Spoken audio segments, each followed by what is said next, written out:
સ્થાનિક સ્વરાજ્યની ચૂંટણીના ફોર્મ ભરવાનો આજે છેલ્લો દિવસ છે। કોંગ્રેસના ઉમેદવારોનો ફોર્મ ભરવા તાલુકા પંચાયતમાં ધસારો।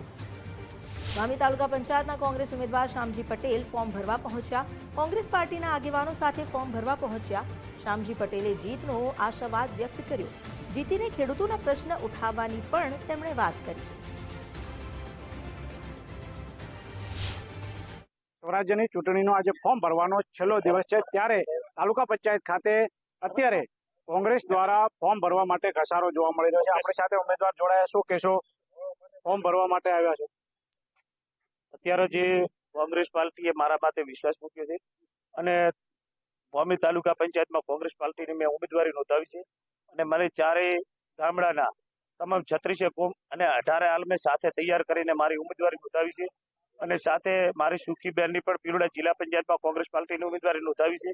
એવા મારા ચારે જે મારા પીરુડા જિલ્લા પંચાયતના કોંગ્રેસ પાર્ટીના ઉમેદવારો અમને ખૂબ જનતાનો સાથ અને સહકાર મળ્યો છે અને અમે જીતી અને અમારી એટલી આશા છે કે અમારા જે પીરુડા જિલ્લા પંચાયત 36 ફોર્મને 18 આલમમાંથી કે આખા વાવતરા જિલ્લાની અંદર ફર્સ્ટ નંબરની કોંગ્રેસની લીડ પીરુડા જિલ્લા પંચાયતમાંથી નીકળશે।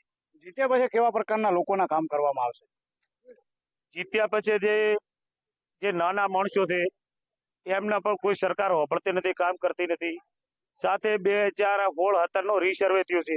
આજ દાડાથી જો ગાંધીનગરની અંદર ખેડૂતો ધરણા કરે 3 મહિના બેઠા એમનો ન્યાય મળ્યો નથી।